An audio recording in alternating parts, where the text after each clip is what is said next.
요즘 만나는 분들하고 이렇게 말씀을 나누다 보면 정말 정말 멋진 이야기 하나가 그거 같아요.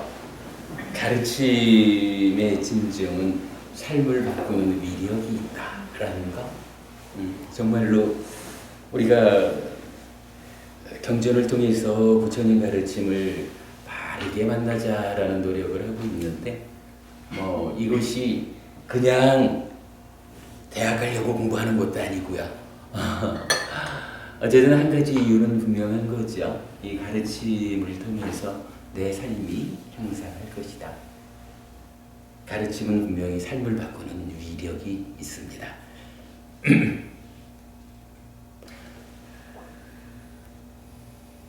쉽지만 어긋남이 없는 공부를 위해서 해피법당이 개설하는 새 출발법회 19번째 시간입니다. 지난주부터 교계 신갈라경이란 디가니까야 31번째 경전을 공부하기 시작했습니다. 이 경전은 이런 이야기였지요. 신갈라라고 하는 어떤 젊은이가 아침에 일어나서 물을 뒤집어 쓰고, 그러니까 목욕을 하고, 동서남북 상하 6방향으로 절을 하지요. 그것을 보고 부처님이 왜 그대는 6방향으로 예경을 합니까?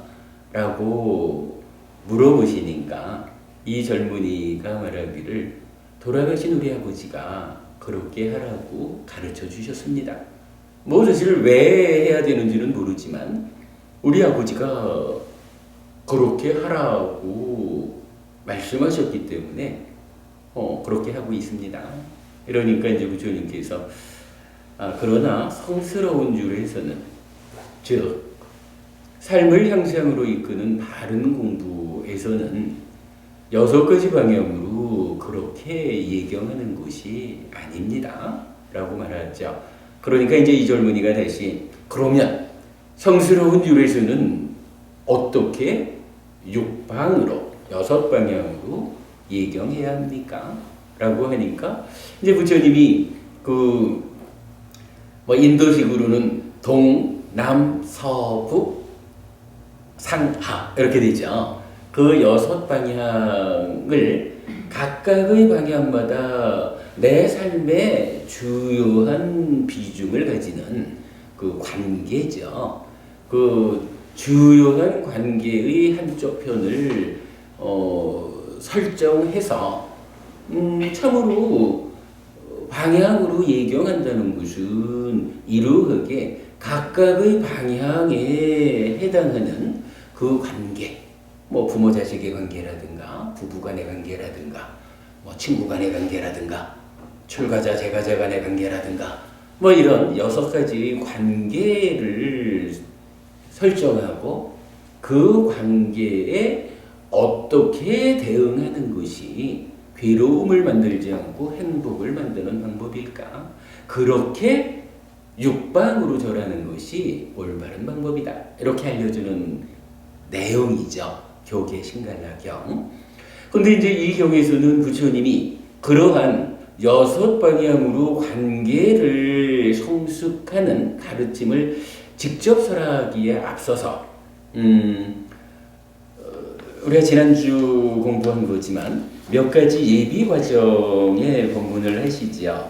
그래서 부처님 이렇게 말씀을 하셔요. 장자의 아들이여, 성스러운 제자는 4가지 업의 오염원들을 제거하고, 그러니까 업의 오염원 4가지가 있는데 그거 제거해야 한다. 4가지 경우로 사악한 업을 짓지 않고, 사악한 업이 4가지가 있는데 그거 지으면 안 된다. 6가지 타락의 입구가 되는 재물을 추구하지 않는다. 그는 이와 같은 14가지 사악함을 없애고 6방을 감싸는 자가 되어 두 세상을 얻기 위해서 도를 닦는다. 그는 이 세상과 저 세상을 다 얻는다. 그는 몸이 무너져 죽은 뒤 좋은 것 천상에 태어난다. 이런 가르침의 주제를 제시하시죠. 그러니까 이 주제에 보면 어때요? 여섯 방향으로 예경하는 육방을 감싸는 자가 되기 이전에 어떤 일이 있어요? 업의 오염원 네 가지를 제거하는 게 앞에 있고, 그런가 하면 사악한 업 네 가지를 또한 짓지 않아야 하고, 타락의 입구 여섯 가지에 들어가지 않아야 한다. 요거를 말해주는 거죠. 뭐 간략히 정리해보면 이런 거였죠. 네 가지 업의 오염은 뭐였나요? 5개 중에 네 가지였었죠. 그래서 생명을 해치는 것은 업의 오염원이다. 주지하는 것을 가지는 것은 업의 오염원이다. 삿된 음행을 하는 것은 업의 오염원이다. 거짓말을 하는 것은 업의 오염원이다. 이런 네 가지 업의 오염원들을 버린다 라고 첫 번째 주제를 말씀하시고요. 이어서 두 번째 사악한 업 네 가지는 뭐였나요? 열의 때문에 하지 않아야 할 것을 하면서 사악한 업을 짓는다. 성냄 때문에 하지 않아야 할 것을 하면서 사악한 업을 짓는다. 어리석음 때문에 하지 않아야 할 것을 하면서 사악한 업을 짓는다. 두려움 때문에 하지 않아야 할 것을 하면서 사악한 업을 짓는다라고 했죠. 이 네 가지의 업을 짓지 않아야 합니다. 이렇게 부처님 말씀하시는 거지요. 네 가지 사악한 업에서는 우리가 짚어봤었죠. 열의라고 하는 것은 거의 탐과 같은 개념으로 우리 이해하자 그랬고요. 그러면 해소 안 되는 네 가지 업이 무엇냐라고 하면 탐진치 삼독 때문에 짓는 업, 그리고 하나 더해서 두려움 때문에 짓는 업, 이렇게 공부했죠. 특히 두려움이라는 것이 우리 삶에 어떻게 삶을 올바르지 않음으로 이끄는지, 그래서 우리가 바르게 공부하고 또 수행하는 그 힘으로 스스로의 내적 성숙을 다져가는 만큼 사실은 세상 좀 바르게 보면 두려울 게 별로 없는 거죠. 그죠? 두려울 게 별로 없는 삶을 사실은 이 공부를 통해서 불교 신자들이 배우는 거죠. 그러나 어쨌든 부처님은 두려움 때문에 해서 안 되는 일을 하는 거 안 된다. 이렇게 알려주시는 거죠. 그런가 하면 이제 그 타락의 입구 6가지가 있었죠. 뭔가요? 방이라는 근본이 되는 술과 중독성 물질의 섭취에 몰두하는 것이 타락의 입구가 되는 것이다. 때 아닌 때에 길거리를 배회하기에 몰두하는 것이 타락의 입구가 되는 것이다. 구경거리를 보러 다니기에 몰두하는 것. 여기에서 우리 문화생활 하지 마 이런 이야기는 아니라 그랬죠. 거기에 몰두해가지고 문화생활이 과해가지고 해야 할 일을 못해. 이러면 안 된다라는 부분 보았죠. 그래서 구경거리를 보러 다니기에 몰두하는 것이 타락의 입구다. 방일의 근본이 되는 노름에 몰두하는 것 타락의 입구다. 사악한 친구를 사귀기에 몰두하는 것 타락의 입구다 라고 해서 14가지 단속해야 되는 것을 부처님 알려주시죠. 그리고는 경의 본 주제는 이어가지고 동서남북상하 6방향에 대해서, 즉 내 삶에서 6가지 중요한 관계를 어떻게 성숙할 것인가, 이 부분을 이제 알려주시는 게 이 경의 본 주제인데, 근데 막상 여러분 경전 다 나눠드렸으니까 보시겠지만 앞에서 하신 말씀의 순서에는 좀 어긋나게 이제 14가지를 설하신 다음에 한 가지 주제를 더 말씀하시는 게 이제 끼어들었어요.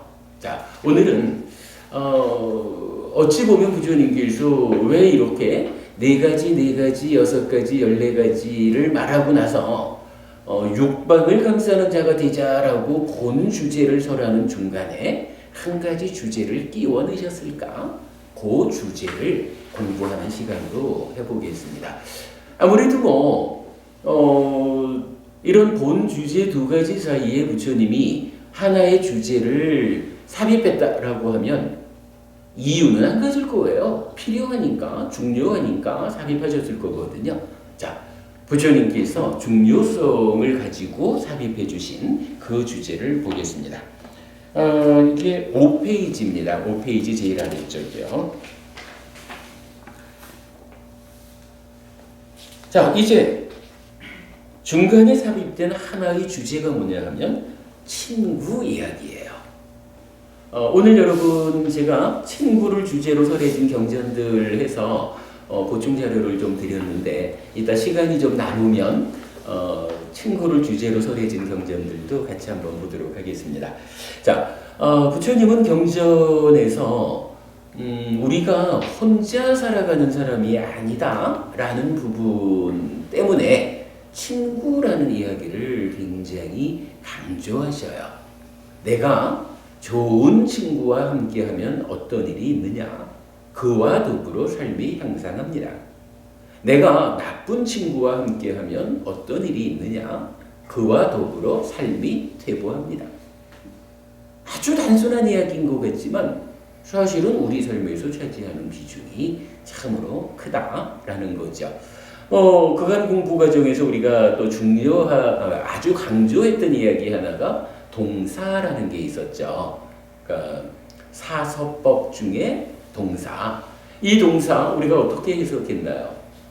어느 그룹에 나를 소속시킬 것이냐? 이 의미로 보았잖아요.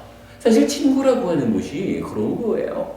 어떤 친구들의 그룹을 만들어가지고 거기에 나를 소속시킬 것이냐. 이것이 내 삶에 미치는 영향이 얼마나 될까? 부처님 답변은 아주 크다. 이렇게 알려주시는 거예요. 자, 오늘은 일단 그러한 배경을 가지고 친구에 대한 이야기 공부하도록 하겠습니다. 자, 먼저 친구인 척하지만 친구가 아닌 네 가지가 나와요. 장자의 아들이요. 다음 네 가지는 친구인 척하지만 친구가 아니라고 알아야 한다. 아무것도 가져오지 않았으면서도 분명히 가져왔다고 하는 자는 친구인 척하지만 친구가 아니라고 알아야 한다. 말만 최고로 하는 자는 친구인 척하지만 친구가 아니라고 알아야 한다. 듣기 좋은 말만 하는 자는 친구인 척하지만 친구가 아니라고 알아야 한다. 나쁜 짓에 동무가 되는 자는 친구인 척하지만 친구가 아니라고 알아야 한다. 첫째, 장자의 아들이여.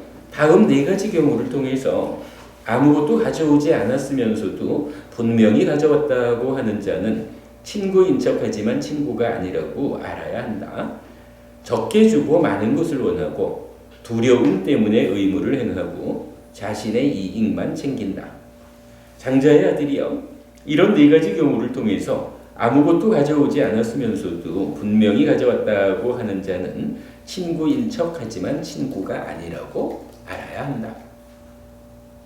아주 단순한 이야기죠. 여러분 아직도 우리 삶에 친구와의 관계 정립이 중요한 비중 큰 이야기입니다만은 이제 또 우리들의 아이들, 법부님 자제분들에게 친구가 너의 삶에 얼마나 큰 영향을 미치느냐라는 부분을 알려주어야 하고요. 그럴 때 친구인 척하지만 사실은 친구 아닌 껍데기만 친구인 그런 친구들도 있어. 누가 그런 친구일까? 라고 이제 경전을 통해서 알려주셔야 하는 거죠. 두 번째, 장자의 아들이여. 다음 네 가지 경우를 통해서 말만 최고로 하는 자는 친구인 척하지만 친구가 아니라고 알아야 한다. 과거에 이렇게 하려 했다는 번지르르한 말에 의지하고 미래에 이렇게 할 것이라는 번지르르한 말에 의지하고 아무 의미 없는 말로 호의를 얻으려 하고 일이 생겼을 때는 문제가 생겨서 도와줄 수 없다고 한다. 장자의 아들이여. 이런 네 가지 경우를 통해서 말만 최고로 하는 자는 친구인 척하지만 친구가 아니라고 알아야 한다. 굉장히 현실적인 얘기죠. 사실은 우리 주변에 이런 사람들이 많아요. 법부님 우리 스스로도 돌아봐야 됩니다. 나는 정말 내 친구한테 요런 친구이지는 않은가 돌아봐야 됩니다. 뭐 내가 좋은 친구를 만나야 하는 것도 중요하지만 그만큼 내가 좋은 친구로서의 여건을 갖추는 것도 중요하죠. 내가 상대방에게 좋은 친구가 되어주지 않는데 상대방이 나에게 좋은 친구가 되어주기를 기대하는 것은 어려운 거죠. 네. 세 번째입니다. 장자의 아들이여 다음 네 가지 경우를 통해서 듣기 좋은 말만 하는 자는 친구인 척하지만 친구가 아니라고 알아야 한다. 사악한 것에는 동의를 하고 좁은 것에는 동의를 하지 않으며 면전에서는 칭송하는 말을 하고 등 뒤에서는 비난하는 말을 한다.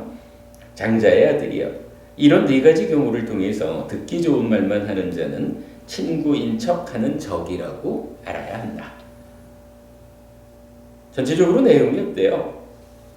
삶을 괴로움을 만드는 퇴보하는 쪽으로 이끌어가는 이런 친구를 말하는 거죠. 잘 구분해야 되죠. 자, 네 번째, 장자의 아들이요. 다음 네 가지 경우를 통해서 나쁜 짓의 동무가 되는 자는 친구인 척하지만 친구가 아니라고 알아야 한다. 방이라는 근본이 되는 술과 중독성 물질의 섭취에 몰두할 때 동무가 된다. 때 아닌 때에 길거리를 배회하기에 몰두할 때 동무가 된다. 구경거리를 보러 다니기에 몰두할 때 동무가 된다. 방일의 근본이 되는 노름에 몰두할 때 동무가 된다. 장자의 아들이여 이런 네 가지 경우를 통해서 나쁜 짓의 동무가 되는 자는 친구인 척하는 적이라고 알아야 한다.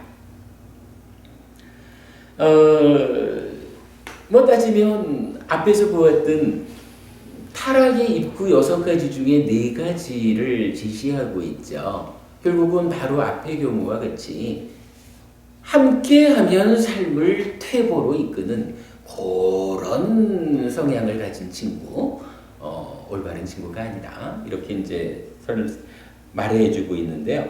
이 4가지 경우에서 보면 또 한 가지 재미있는 부분이 보이죠. 앞에 2가지는 뭐라고 말하냐 하면 친구인 척 하지만 사실은 친구가 아니요. 이렇게 말하거든요. 근데 뒤에 2가지는 뭐라고 말하죠? 해경과부님 뒤에 2가지는 어때요? 친구인 척하는 적이다. 그죠? 그러니까 이게요. 친구 아니요 라는 거하고 적이요 라는 거하고는 좀 레벨이 다르죠. 얼마만큼 더 내 삶에 미치는 영향이 나쁘냐 이것을 가지고 부처님 앞에 2가지 경우는 그건 친구도 아니야 나한테 전혀 도움되지 않아 이렇게 말씀하시는 거고 뒤에 2가지는 뭐예요? 에이 이건 친구가 아닌 정도가 아니고 완전 적이요 적 나쁜 놈이요 이렇게 말씀하시는 거죠. 이런 것도 우리가 구분해서 이해하는 것이 좋을 것 같아요. 기본적으로 친구인 척하면서 친구 아닌 자가 되지 않아야 하고 그런 자를 구분해낼 수 있어야 되는 것도 중요하지만 그거보다 일단 더 높은 건 뭐예요? 친구인 척하지만 사실은 뒤통수를 치는 척이요. 내가 그런 사람이 되지 않아야 하고 또 그런 사람을 친구로 두지 않을 수 있도록 내가 잘 판단할 수 있어야 된다. 네, 이런 부분 경을 통해서 알아봤습니다. 자, 세종께서는 이렇게 말씀하셨다. 선서께서는 이렇게 말씀하신 뒤 다시 개성으로 이렇게 말씀하셨다. 가져오지 않았으면서도 분명히 가져왔다고 하는 친구, 말만 최고로 하는 친구, 듣기 좋은 말만 하는 친구, 나쁜 짓을 할 때의 친구, 이들 넷은 친구가 아니라고 잘 알고서 현자는 두렵기만 한 이러한 길을 멀리 피해야 한다. 그죠 여러분? 우리가 참으로 삶을 향상으로 이끄는 현명한 사람이다 라고 스스로를 정의해야 한다면 피해야 하는 것이 있다 라는 부분이죠. 친구가 나의 삶에 미치는 영향력이 참 크다. 어느 그룹에 나를 소속시킬 것인가 참으로 중요한 삶의 테크닉이다 라고 할 때 이제 현명한 사람이라면 그들로부터 나를 보호하는 이 부분에 주저함이 없어야 되겠다라는 부분 말씀해 주신 거고요. 자, 이제 이어서 반대되는 경우, 가슴을 나누는 네 가지 친구가 있어요. 장자의 아들이요, 다음 네 가지는 친구로되 가슴을 나누는 친구라고 알아야 한다. 도움을 주는 친구는 가슴을 나누는 친구라고 알아야 한다. 즐거우나 괴로우나 한결같은 친구는 가슴을 나누는 친구라고 알아야 한다. 바른 것을 조언해주는 친구는 가슴을 나누는 친구라고 알아야 한다. 연민하는 친구는 가슴을 나누는 친구라고 알아야 한다. 자, 네 가지로 가슴을 나누는 친구를 말하고 있어요. 첫 번째, 장자의 아들이여, 다음 네 가지 경우를 통해서 도움을 주는 친구는 가슴을 나누는 친구라고 알아야 한다. 취해 있을 때 보호해주고, 여기 좀 잘 취하시는 분 계셔요? 취해 있을 때 보호해주는 거, 이거 사실은 작은 일 아니에요. 그죠? 술이라고 하는 것이 타락에 있고, 술 취해가지고 내 삶을 얼른 끌고 갈지 모르는 거예요. 또 어떤 사고를 당할지 몰라요. 이럴 때 사실 이게 한마디로 표현하면 내가 가장 취약해져 있는 때라고 봐도 되잖아요. 술에 취해 있을 때. 이럴 때 나를 보호해주는 일, 사실은 굉장히 중요한 일입니다. 취했을 때 보호해주는 친구가 참으로 가슴을 나누는 친구다. 부처님 이렇게 말씀해 주셔요. 취한 자의 소지품을 보호해주고, 두려울 때 의지처가 되어주고, 해야 할 일이 생겼을 때 두 배로 필요한 물품을 보태어준다. 장자의 아들이여, 이런 네 가지 경우를 통해서 도움을 주는 친구는 가슴을 나누는 친구라고 알아야 한다. 이런 친구가 좀 많이 있으면 좋겠죠. 한번 만들어 보자고요. 자, 두 번째입니다. 장자의 아들이여, 다음 네 가지 경우를 통해서 즐거우나 괴로우나 한결같은 친구는 가슴을 나누는 친구라고 알아야 한다. 비밀을 털어놓고 비밀을 지켜주고, 재난에 처했을 때 떠나지 않고 목숨까지도 그를 위해 버린다. 장자의 아들이여, 이런 네 가지 경우를 통해서 즐거우나 괴로우나 한결같은 친구는 가슴을 나누는 친구라고 알아야 한다. 그렇죠. 이렇게 한결같은 친구가 필요한데, 해경부부님 이렇게 한결같은 친구 누가 좀 있을까요? 부부님 주변에 있습니까? 예를 들자면, 사실은 제가 아파가지고 서울에서 20일간 입원을 해가 있었거든요. 네. 근데 남편이 9박 10일 동안 이제 저를 간호하고 옆에서, 그때는 간병사를 쓴다는 걸 생각을 못했어요. 네. 남편 직장 때문에 내려가고 제 친구가 거기에서 9박 10일을 저를 그 옆에서 자면서 간호를 해줬어요. 근데 정말 그거 힘든 일이거든요. 그렇습니다. 제가 제 부모님이 아플 때 그 간병사 아줌마를 보고 애가 하루를 딱 해봤는데 정말 완전 심부들이 낮아져갖고 그 밑에 침대에서 자보니까 그렇죠. 힘든 일이죠. 병원에서 9박 10일 동안 간호를 해준 친구가 있어요. 참 고맙고 훌륭한 친구네요. 네. 근데 제가 볼 때는 그 자리에 친구가 한 사람이 아니었네요. 두 사람이었잖아요. 수영 부부님, 왜 두 사람이죠? 이제 저도 그 친구 아니. 그건 어부님한테 친구가 두 사람이었지. 그죠? 9박 10일씩 그 돌봐준 친구가 예. 남편이라는 친구 한 사람, 그리고 친구라는 친구 한 사람. 남편은 당연하다고 생각했죠. 그런데 사실은요, 지금 이 두 번째의 경우, 즐거우나 괴로우나 한결같은 친구 이랬거든요. 비밀을 털어놓자라고 하는데, 우리가 정상적인 경우라면 나의 비밀을 그래도 털어놓을 수 있는 사람이 누굴까? 지경 부부님, 혹시 밖에 말하기 어려운 어떤 혼자 고민되는 이야기, 이거 누구한테 털어놔야겠어요? 이게 우리 정상적인 부부 관계라면 나의 이 어려움을 아내에게 털어놔야 되는 거야. 수영부부님, 혹시 고민되는 일이 있으면 그 일을 누구에게 털어놔야 돼요? 남편에게 털어놓는 거예요. 사실은 부부관계라고 하는 게 부부라고 불리지만 평생 함께하는 최고의 친구지요. 우리가 살아가면서 니는 남편이니까 남편 노릇 좀 제대로 해라. 요렇게 남편을 나에게 무언가 해줘야 되는 고놈으로 보니까 요게 기대하는 만큼 잘 안 해주니까 미워하고 다투고 이러되는 거지. 그냥 그런 거 좀 내려놓고 가만 들여다보면요, 그래도 열심히 일해가지고 지가 돈 벌어가지고 나 먹여 살려주는 이런 고마운 친구가 어디 있고.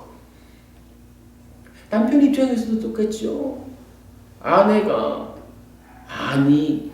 마누라가 좀 마누라다워라 라고 무언가 막 하는 것을 요구하는 눈으로 들여다보니까 그때문에 불만족스럽고 밉고 다투고 이러지.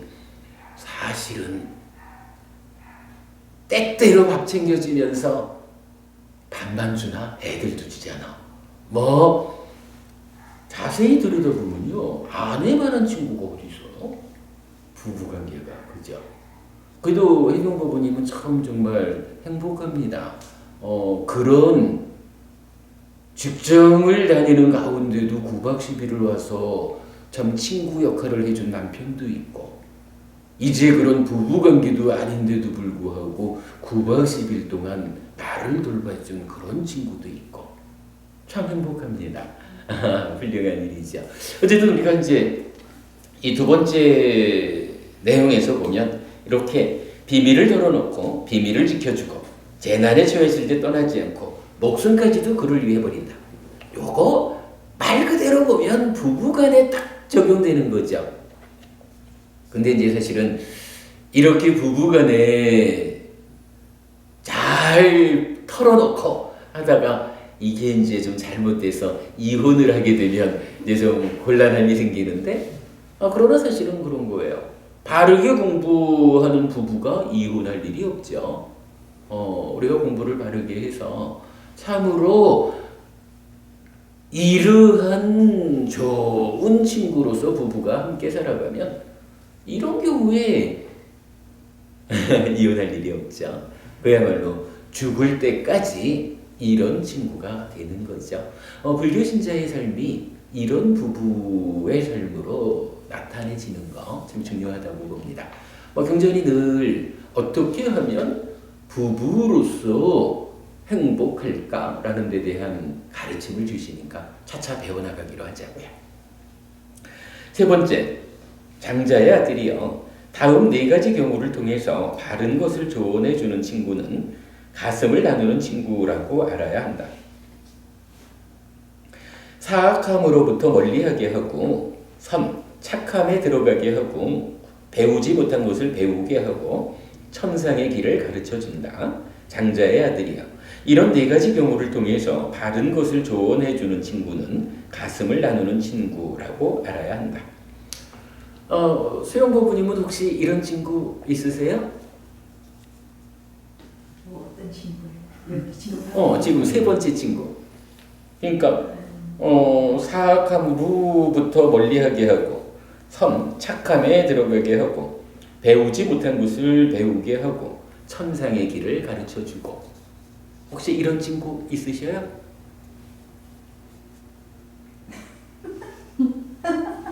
왜 대답을 못 하실까? 아니, 제가 이런 친구가 안 된 것 같아가지고. 아니 거부님이 그런 친구냐고 묻는 게 아니고, 아니, 거부님한테 물론 그러기도 하지만 이렇게 받았는데. 맞습니다. 그러기도 한데 저는 제가 그래도 거부님한테 좋은 친구이고자 하는데. 장소리 참 많아. 물론 그렇고요. 제 말씀은 이제 사실은 지금 이렇게 그 사악함으로 멀리하게 해주는 친구, 착함에 들어가게 해주는 친구, 배우지 못한 것을 배우게 해주는 친구, 천상의 길을 가르쳐주는 친구, 이런 친구가 이제 뒤에 나오는 육방의 가르침에 의하면 출가자가, 그러니까 스님들이 이런 역할을 해주는 거예요. 그러겠죠. 저는 많이 부족하지만 그래도 제가 수영 부부님한테 좋은 친구가 되고 싶습니다. 노력하겠습니다. 그러나 이제 이런 부분은 분명해요. 제가 출가자로서 그 공부하시는 수영 부부님에게 좋은 친구이고자 애쓰는 거하고, 또한 마찬가지로 이렇게 저 역시 부처님 가르침을 배워가지고 가르침을 전달하는 일을 하는 거잖아요. 그러면 부모님도 마찬가지지 뭐. 해비 스님이 중간에 전달자의 역할은 했지만 사실은 부처님 법을 배우는 거잖아요.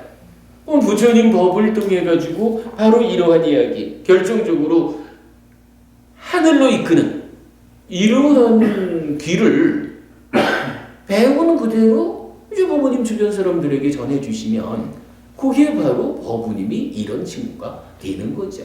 꼭 출가자만이 하는 건 아니죠. 그런 맥락.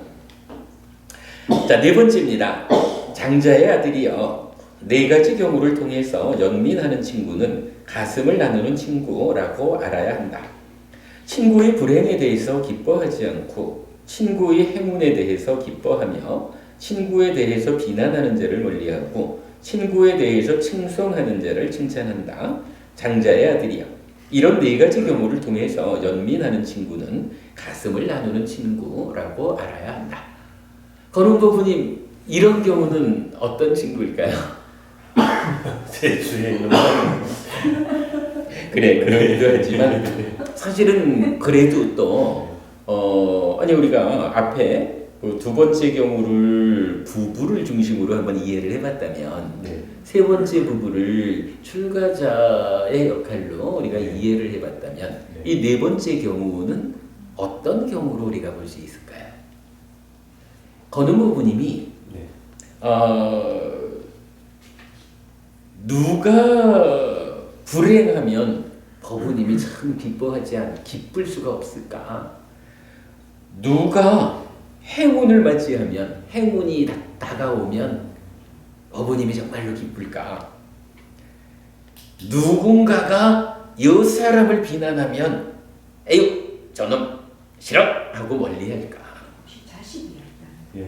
저도 그렇게 보여요. 예. 자식. 그러니까 바로 자식에 대한 부모가, 자식한테 부모가 사실은 이런 역할을 하는 친구죠. 그렇게 우리가 봐도 네. 딱 맞겠죠.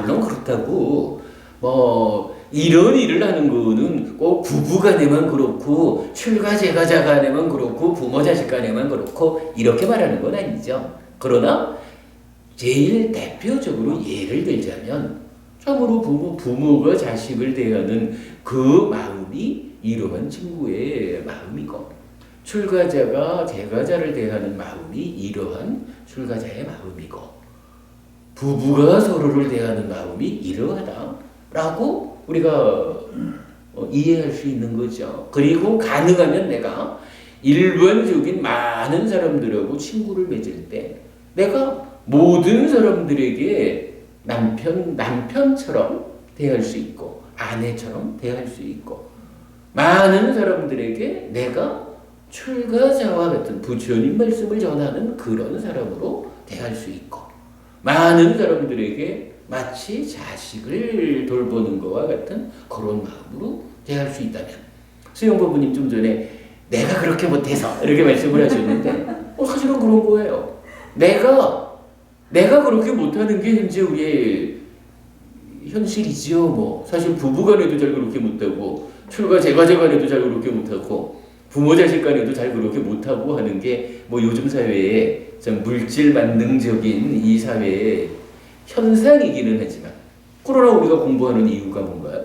그런 현상적인 비합리를 넘어서 가지고 이제 부처님이 제시하는 이러한 참된 친구, 가슴을 나누는 올바른 친구로서 내가 변화하고 그 가운데 나의 영향을 받아서 내 친구가 또한 그렇게 변해주고 그랬을 때 이 좋은 친구 관계에 의해서 나의 삶이 향상하고 뭐 이렇게 어떻게 친구 관계를 맺어야 할까라는 데 대한 길 안내를 부처님 이경전에서 해주시는 거죠. 재밌죠? 이런 친구 좀 많으면 참 좋겠죠? 한번 만들어 보자고요. 자, 이어가겠습니다. 세종께서는 이렇게 말씀하셨다. 선석께서는 이렇게 말씀하신 뒤 다시 개성으로 이렇게 말씀하셨다. 도움을 주는 친구, 즐거우나 괴로우나 한결같은 친구, 바른 것을 조언해 주는 친구, 연민하는 친구, 이들 넷이 친구라고 잘 알고서 현자는 전적으로 그들을 섬겨야 하나니 마치 어머니가 신자식에게 하듯이. 부처님은 이렇게 말씀을 해주셔요. 자, 개성이 좀 더 이어지죠. 개를 부족한 현자는 밤의 언덕에서 불이 타오르듯이 빛난다. 마치 벌들이 부지런히 재물을 모을 때 재물인 꿀이 모이는 곳이 마치 개미집이 높이 자라는 것과 같다. 자, 여기서는 이러이러한 모든 일들의 그 가장 바탕이 되는 것, 토대가 되는 것이 바로 계를 부족하는 것이다. 쉽게 말하면 오계를 지키는 삶이다. 내가 오계를 지키는 삶을 살아갈 때 이러한 것들이 나와 함께 할 것이다. 이렇게 알려주시는 거죠. 그와 같이 재물을 모은 뒤 제가자는 자신의 가문을 부양하나니 네 등분으로 재물을 나누어서 그는 인생의 친구들을 내치지 않고 돕는다. 첫 번째 몫의 재물은 생활에 사용하고 두 번째와 세 번째 몫은 사업하는 데 쓰고 네 번째는 저축을 해야 하나니 재난에 대처하기 위해서이다. 이래요. 여기 이제 재밌는 이야기가 나와요. 아마 여러분들 한 번씩 들어보셨을 것 같아요. 뭐 예를 들어서 교회를 다니는 분들은 11조를 하잖아요. 그래서 수입의 10분의 1을 신앙을 위해서 이렇게 이제 11조 헌납을 하잖아요. 불교 신자는 어떻게 해야 됩니까? 기준이 없습니까? 뭐 이런 질문을 저도 출가 전에 많이 들었던 질문이에요. 뭐 지금 좀 어떻게 이해해야 할지 누구를 대상으로 설해진 걸지 이런 부분을 좀 더 봐야겠지만 부처님은 일단 내가 벌어들이는 재물을 네 등분으로 나눠라 그거죠.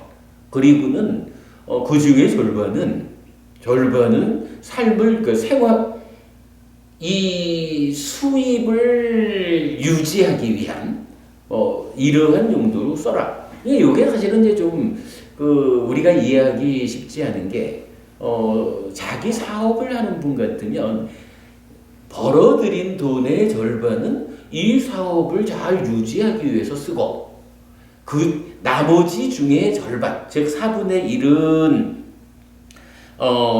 가문을 그러니까 식구를 부양하기 위해서 쓰고 나머지 절반, 즉 4분의 1은 저축을 해야 한다. 재난에 대처하기 위해서. 뭐 이렇게 보면 다 타당한 적절한데 사실 이제 많은 봉급을 받는 분들 입장에서는 요 말이 조금 좀 적용하기가 애매함이 있죠. 근데 그래도 지금 경전이 설하는 의미는 우리가 좀 충분히 이해할 수 있겠죠.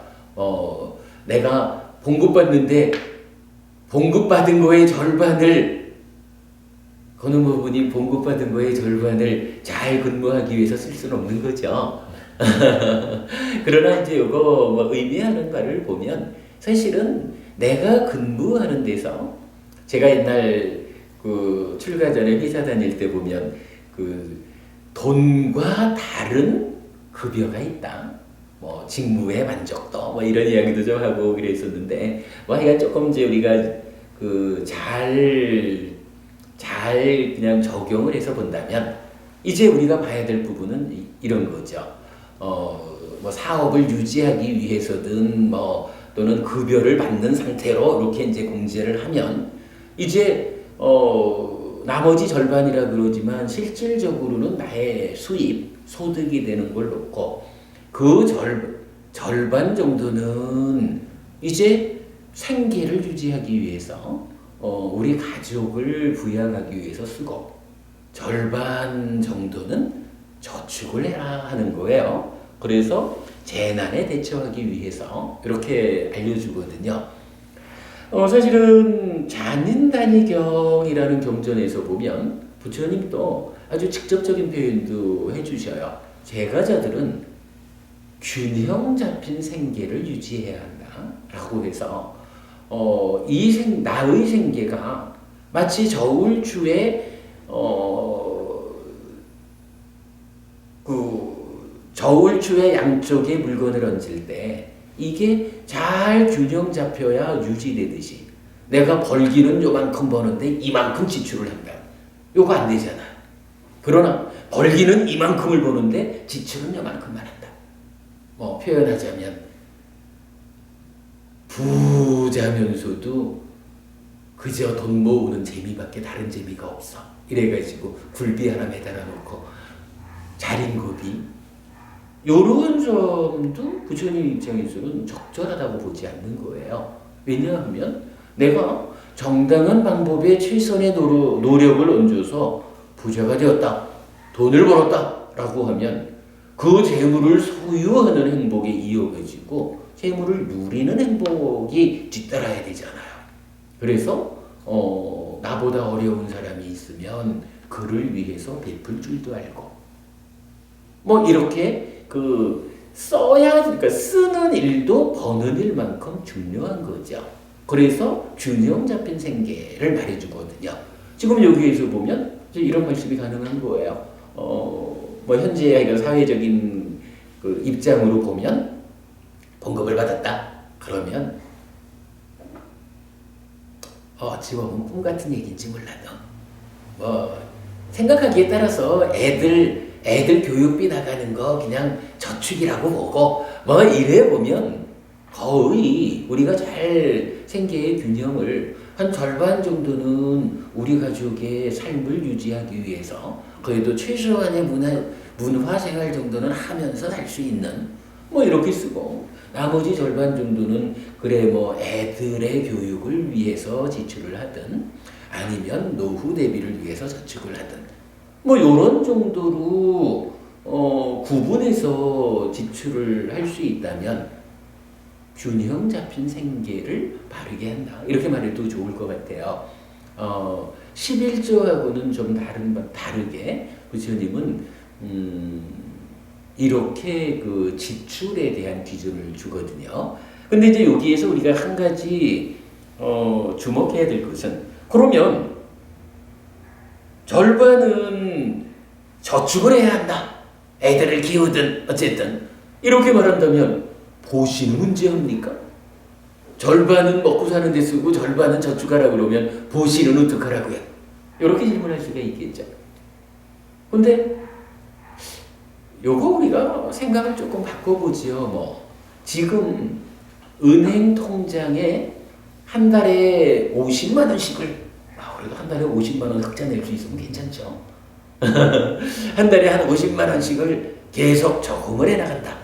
그러면 이게 나의 노후도 대비가 되고 아이들 교육비에 뭐 혼사를 대비하는 모든 것이 될 거야.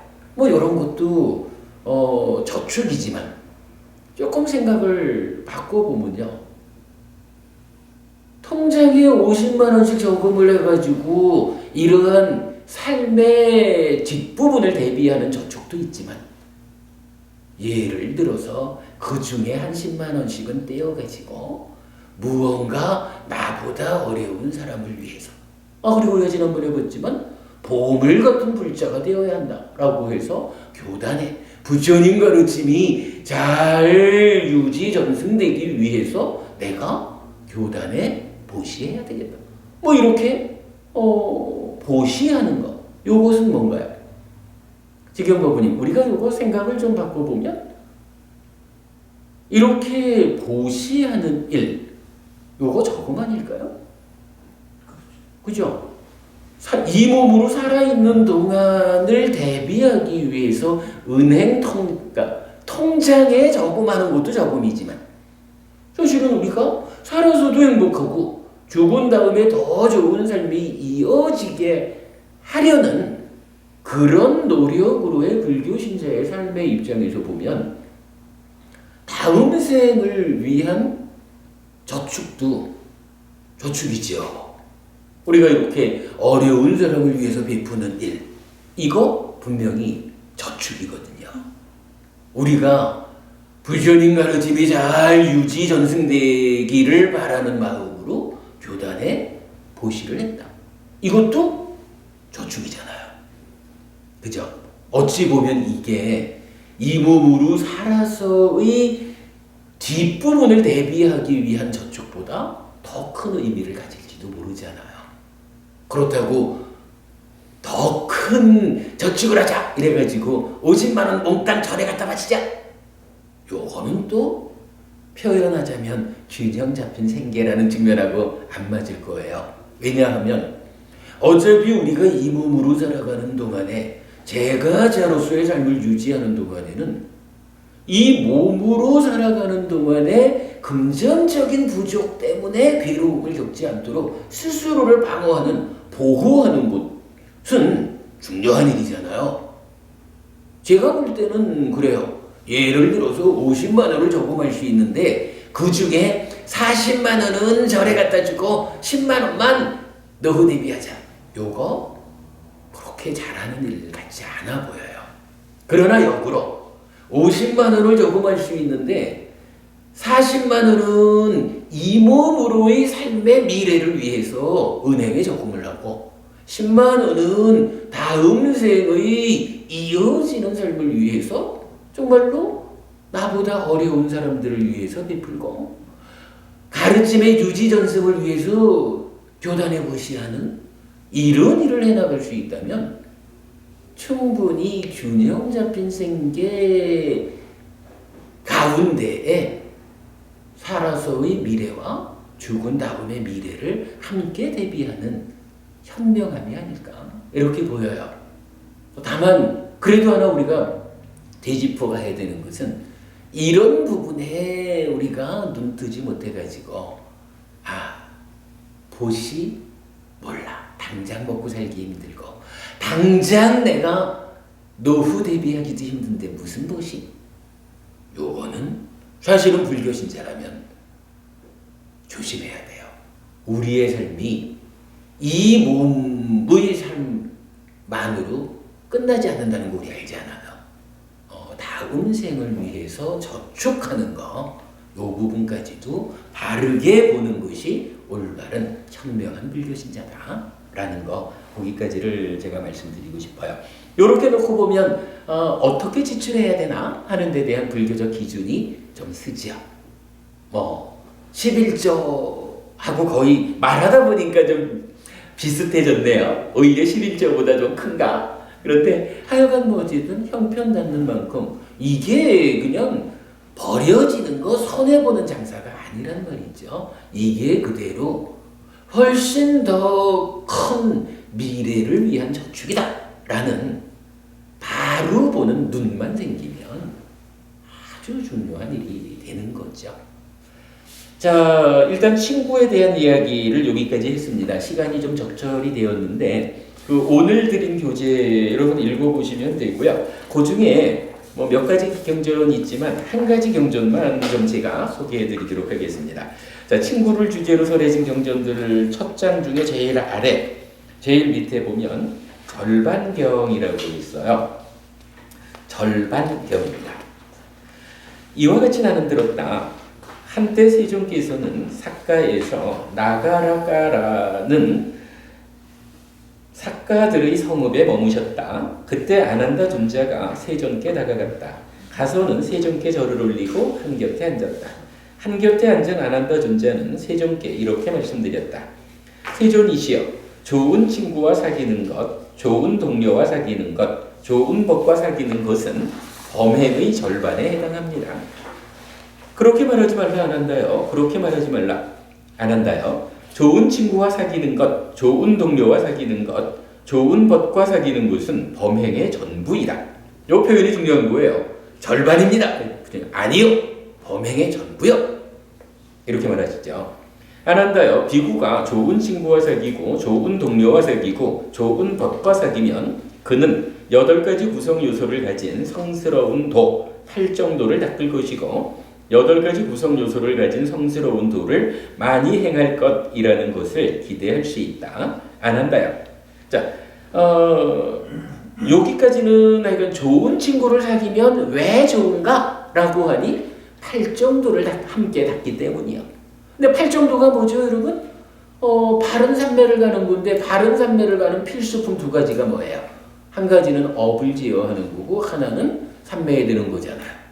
일단 공부가 많이 안 됐다 그래도 좋은 친구와 함께하면 기본적으로 나쁜 짓은 안 하고 살아요. 이게 뭐예요? 업을 제어하는 거잖아요. 8정도의 절반을 실천하는 거거든요. 이런 표현, 좋은 법과 함께하는 것이 중요하다라는 것을 부처님 8정도를 함께 닦는 것이다. 이렇게 알려주고 계셔요. 자, 그러면서 이어서 정말 멋진 표현이 나와요. 부처님에 대한 새로운 시각이 하나 생길 거예요. 안 한다요. 다음과 같은 방법을 통해서도 좋은 친구와 사귀는 것, 좋은 동료와 사귀는 것, 좋은 벗을 사귀는 것은 범행의 전부라는 것을 알 수 있다. 안 한다요. 나를 좋은 친구로 삼아서, 여기서 나가 누구예요? 부처님이잖아요. 부처님이 우리한테 이렇게 말하는 거예요. 내가 그대들의 좋은 친구다. 요 개념, 요거 놓치면 안 돼요.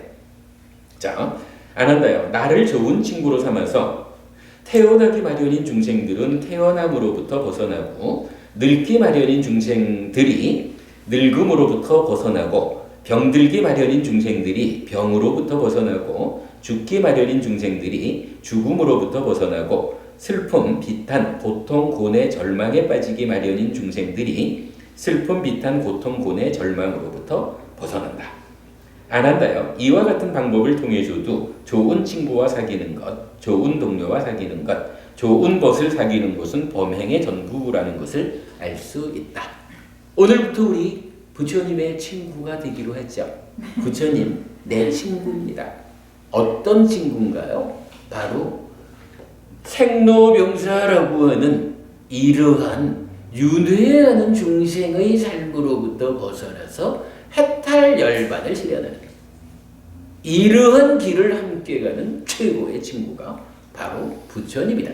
그러한 동행 과정에서 당장 눈앞엔 어떤 효과가 생긴다고?